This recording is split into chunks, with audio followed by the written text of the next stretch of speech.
BJP का सदस्यता अभियान प्रदेश मुख्यालय में भाजपा शहर सदस्यता अभियान की बैठक प्रदेशाध्यक्ष मदन राठौर ने बैठक ली।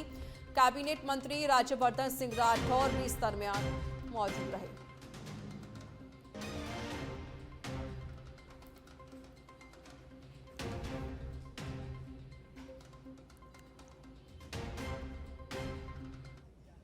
देखिए, राहुल गांधी जी, मैं सोचता हूं कि उनको राष्ट्रीय चरित्र सीखने की जरूरत है। वो विदेश में जाकर के भारत की प्रतिष्ठा को धूमिल करने का जो षड्यंत्र कर रहे हैं, ये किसी भी कीमत पर राष्ट्रभक्त नागरिक ऐसा कृत्य कर नहीं सकता।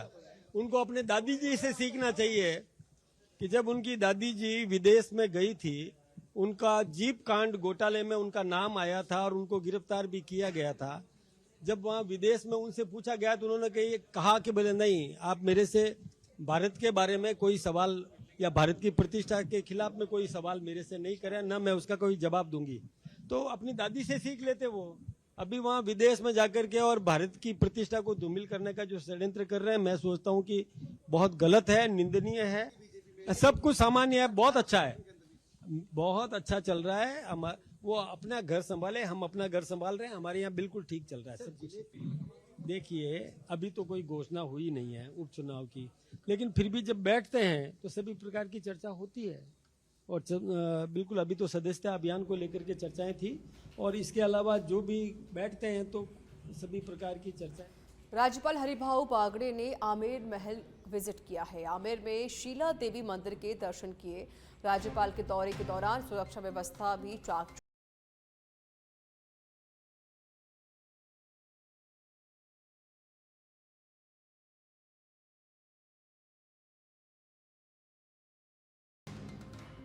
आमेर के उन्होंने विजिट किया। आमेर का किला पहुंचे और वहां पर उन्होंने वहां की व्यवस्थाओं को भी देखा। इसके साथ ही सुरक्षा व्यवस्था को लेकर भी इंतजाम किए गए। राज्यपाल हरिभाऊ बागड़े ने आमेर का विजिट किया है। वहीं आमेर में शीला देवी मंदिर के राज्यपाल ने दर्शन किए। वहीं राज्यपाल के दौरे के दौरान सुरक्षा व्यवस्था चाक चौबंद रही।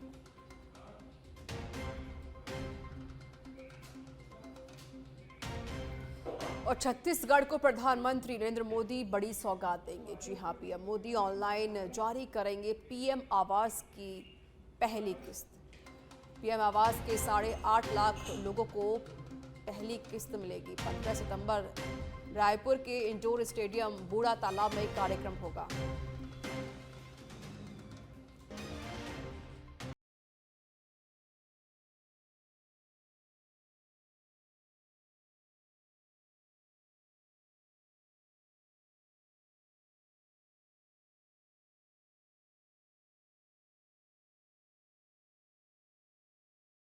जोधपुर दौरे पर रहे प्रभारी और शिक्षा मंत्री मदन दिलावर ने जेडीए सभागार में समीक्षा बैठक की। बैठक में बजट घोषणाओं को लेकर आवश्यक दिशा निर्देश दिए गए। जिले के प्रभारी मंत्री दिलावर ने मीडिया से बात करते हुए कहा कि इस बार बहुत अच्छी बारिश हुई है, ऐसे में सड़कों की हालत काफी खस्ता हो चुकी है, जिसको लेकर अधिकारियों को निर्देश दिए हैं कि वह वर्षा जनित जितनी भी नुकसान हुआ उसको लेकर नए सिरे से अपनी रिपोर्ट तैयार करें ताकि सरकार उस पर अपना बजट आवंटित कर सके।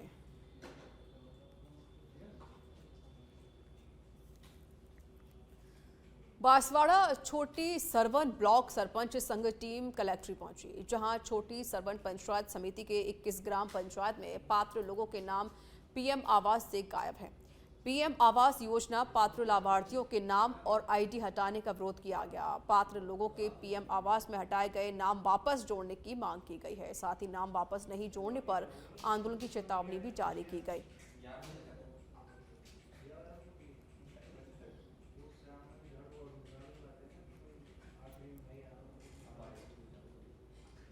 वर्तमान सरकार द्वारा जो प्रधानमंत्री आवास योजना का टारगेट ग्राम पंचायत को दिया गया है, इसमें बहुत से पात्र व्यक्तियों को अनाकारण लिस्ट से हटा दिया गया और उनके आईडी भी डिलीट कर दी गई है, जबकि उनको आज तक किसी भी प्रधान आवास योजना का लाभ नहीं मिला है। पूरा छोटी सरवन सरपंच संघ मांग कर रहा है कि गाँव में विधवा, असहाय और बहुत से विकलांग और ऐसे गरीब लोग हैं जिनको आवास मिलना चाहिए था, जो पात्रता रखते हैं, उसके बाद भी सरकार द्वारा जो उनकी आइडिया डिलीट करी गई, जो एक उनके साथ अन्याय भी है।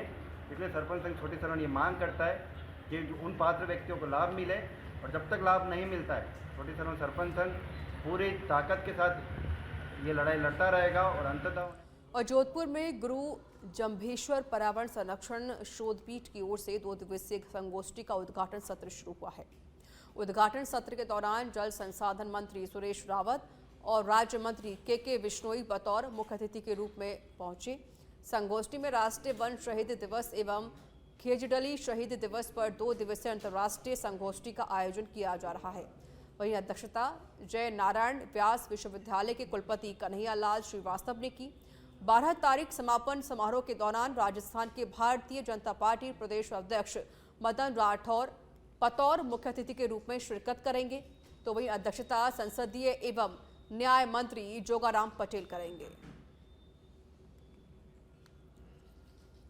सुबह 11 बजे 2 दिवसीय अंतर्राष्ट्रीय पर्यावरण सम्मेलन की शुरुआत हुई। गुरु जंभेश्वर पर्यावरण संरक्षण शोधपीठ, जम्बानी साहित्य अकादमी, बीकानेर दोनों के संयुक्त तत्वाधान से वर्तमान परिदृश्य में पर्यावरण के प्रति संरक्षण और जवाबदेहिता के लिए 2 दिन होने वाला ये अंतर्राष्ट्रीय सम्मेलन, जिनके 7 सेशन होंगे और इसमें राष्ट्रीय स्तर और अंतर्राष्ट्रीय स्तर के अलग अलग क्षेत्रों के लोग आएंगे और इसमें सहभागी बनेंगे, जिसमें 1500 के आसपास रजिस्ट्रेशन पूरे हिंदुस्तान और कुछ विदेशी लोग भी हमारे साथ में जुड़े हैं। वो अपना टेक्निकल सेशन के माध्यम से जनता और आम जन तक ये मैसेज देना चाहते हैं कि पर्यावरण को हम कैसे बचाएं, पर्यावरण का कैसे संरक्षण करें, पर्यावरण का दोहन को कैसे रोका जाए, इस विषय पे बहुत गहरी चर्चाएं होती। आज राजस्थान के ऐतिहासिक किले, महल और स्मारक देशी पर्यटकों को ही नहीं बल्कि विदेशी पर्यटकों को भी अपनी ओर आकर्षित करती है।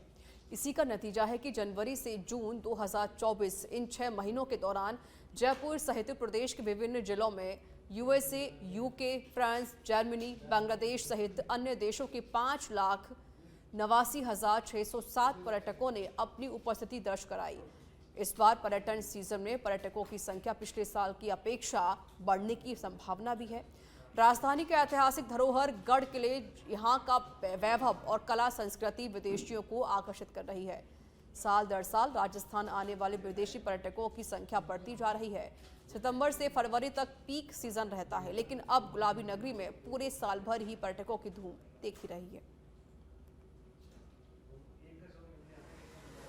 एल्बर्ट हॉल राजकीय केंद्रीय संग्रहालय जो म्यूज़ियम है, इसके अंदर प्रतिदिन 2000 औसत पर्यटक देशी विदेशी आ रहे हैं और अब सीज़न धीरे धीरे शुरू होगा। मानते सितंबर से शुरू होता है जो फरवरी तक चलता है। तो इस दौरान अभी चूँकि बारिश का मौसम भी है, मौसम भी अच्छा चल रहा है, तो पर्यटकों की संख्या में दिन प्रतिदिन बढ़ोतरी देखी जा रही है। और वीकेंड पे देखें तो शनिवार और रविवार को यही जो पर्यटकों की संख्या है ये 2500-2500 से लेकर के 3000 तक एल्बर्ट हॉल में रहती है और उम्मीद करते हैं कि आने वाले समय में ये 4000-5000 प्रतिदिन की संख्या रहेगी। Kali Sindh thermal power plant में घुसे 4 आतंकवादियों समेत थाई थर्मल प्रबंधन ATS की मॉक ड्रिल निकलवाने पर थर्मल प्रबंधन ने राहत की सांस ली है। 4 आतंकवादियों के घुसने की सूचना हुई थी। सर्कुलेट अभ्यास के दौरान चारों आतंकवादियों को मार गिराने का मॉक ड्रिल हुआ। पूर्णतः संतोषजनक बताया गया मॉक ड्रिल अभ्यास। कोटा ATS टीम ने मॉक ड्रिल किया था।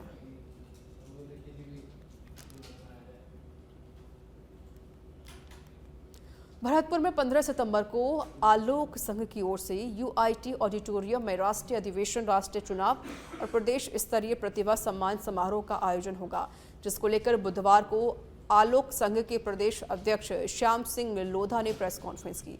उन्होंने बताया कि इस बार प्रतिभा सम्मान समारोह और राष्ट्रीय अधिवेशन का भव्य आयोजन किया जा रहा है, जिसमें गृह राज्य मंत्री जवाहर सिंह बैडम, कुम्हेर विधायक डॉक्टर शैलेश सिंह, मनोहर थाना विधायक गोविंद रानीपुरिया समेत कई जनप्रतिनिधि शामिल होंगे।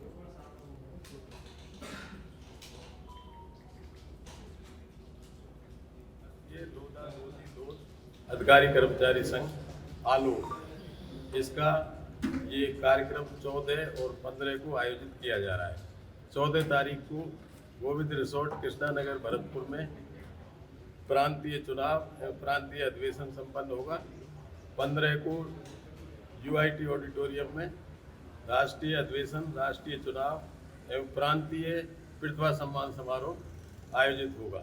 इस कार्यक्रम में 12 स्टेट से हमारे आलोक के पदाधिकारी एवं समाज बंधु उपस्थित रहेंगे। बांसवाड़ा जिला प्रमुख रेशम मालविया ने विभाग के अधिकारियों के साथ बैठक की, जिसमें जनप्रतिनिधि और विभाग के अधिकारीगण मौजूद रहे। बैठक में जनप्रतिनिधियों ने जिला शिक्षा अधिकारी पर कार्रवाई में अनदेखी का आरोप लगाया। जिला परिषद सदस्य राजेश कटारा ने कहा कि एक शिक्षिका पिछले 80 दिनों से स्कूल से बिना किसी जानकारी के गायब है और आप कार्रवाई में क्यों देरी कर रहे हैं। वहीं जिला प्रमुख रेशम मालविया ने कहा कि मैं एसपी साहब और कलेक्टर साहब से बात करूंगी और तत्काल शिक्षिका को बर्खास्त कर देना चाहिए। शिक्षा विभाग की भी बात आई है। अभी शिक्षा विभाग में एक कोई टीचर थी, वहाँ छोटी श्रवण की बात थी, वो कोई पैसा ले लिया और वो 90 दिन हो गए, लंबे समय से वो स्कूल में नहीं आ रही। इसके ऊपर भी हमने चर्चा करी कि वो लंबे समय के बाद में स्कूल नहीं आ रही और उसको सस्पेंड भी नहीं कर रहे, क्या कार्रवाई की, इसके ऊपर भी चर्चा। जल संसाधन मंत्री सुरेश सिंह रावत ने बुधवार को जोधपुर के सर्किट हाउस में विभागीय अधिकारियों की बैठक ली और आवश्यक दिशा निर्देश दिए। मीडिया से बात करते हुए मंत्री रावत ने कहा कि बैठक में विभागीय विकास कार्यों को लेकर चर्चा की गई है, साथ ही बजट घोषणाओं को कैसे क्रियान्वित किया जाए उस पर भी मंथन हुआ है। मंत्री ने अधिकारियों को निर्देशित किया कि क्वालिटी से कोई समझौता नहीं किया जाए, साथ ही समयबद्ध तरीके से कार्य हो। क्योंकि जहाँ भी हम जिस जिले में जाते हैं, जिस जोन में जाते हैं, तो वहाँ अधिकारियों को बुला के ये हमारे जो प्रोजेक्ट चल रहे हैं, जो काम चल रहा है, उसकी वास्तुस्थिति के बारे में रिपोर्ट लेते हैं। तो आज रूटीन इनको बुलाया हमने, हमारे जो कुछ बड़े प्रोजेक्ट थे उनके बारे में हमने चर्चा करी। कुछ हमारी बजट घोषणाएँ थी, तो जल्दी उस पर कैसे क्रियान्वित हो उसके लिए भी हमने इनको डायरेक्शन दिए। क्योंकि राष्ट्रीय वन शहीद दिवस के अवसर पर एक पेड़ मां के नाम अभियान के तहत वन एवं पर्यावरण मंत्री संजय शर्मा ने जलमहल के वन शहीद उद्यान में पौधारोपण किया। इस दौरान वन अधिकारी भी मौजूद रहे। गौरतलब है कि मंत्री संजय शर्मा एक पेड़ मां के नाम के अभियान के तहत हर रोज एक पेड़ लगा रहे हैं, ताकि इससे पर्यावरण संतुलित और स्वच्छ बन सके।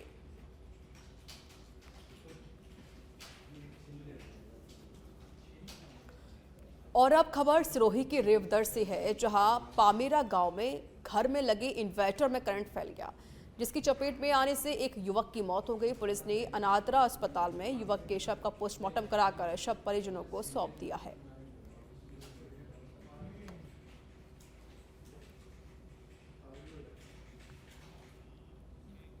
बांसवाड़ा में प्रदेश सरकार की ओर से रोजगार मेले का आयोजन किया गया, जिसमें सैकड़ों युवाओं को रोजगार मिला। रोजगार मेले में करीब 15 कंपनियां शामिल हुई, जिन्होंने युवाओं को उनकी काबिलियत के आधार पर चयनित किया।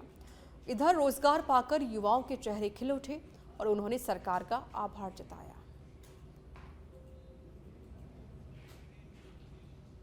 पहल के तहत रोजगार सहायता शिविर हमने आयोजन किया है नागेंद्र सिंह लॉ कॉलेज के संयुक्त तत्वाधान में, और इन्हीं के परिसर में हमने ये आयोजन किया है। यहाँ करीबन अब तक की संख्या को हम देखें तो रजिस्ट्रेशन 1000 के प्लस हो चुके हैं और 15 कंपनियाँ जो हैं अलग अलग जगह से आई हैं। कुछ लोकल कंपनीज हैं, कुछ अहमदाबाद की हैं, जिसमें 8वीं पास से लेकर ग्रेजुएशन तक के युवाओं को यहाँ वैकेंसीज हैं और 1900 के आसपास वैकेंसीज इन कंपनियों के पास अवेलेबल हैं और अब तक 500 प्लस का इन्होंने प्राथमिक चयन कर लिया है और अभी बच्चे अभी भी।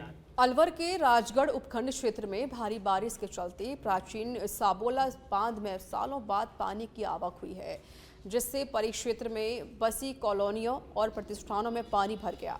वहीं कई लोगों ने अवैध रूप से भराव क्षेत्र में प्लांटिंग की हुई, साथ ही बेसमेंट का निर्माण भी किया हुआ है, जिसमें करीब 5 फीट तक पानी भर गया है। इस संबंध में ग्रामीणों ने प्रशासन को अवगत करवाकर पानी निकासी की मांग की है। तो देखिए, परिक्षेत्र में बसी कॉलोनियों में पानी घुस गया और जिसकी वजह से लोगों को काफ़ी ज़्यादा परेशानी का सामना करना पड़ रहा है। इसके अलावा जो बेसमेंट है उसमें भी पानी भर गया है। हालांकि सभी लोगों ने मिलकर प्रशासन से पानी निकासी की मांग की है।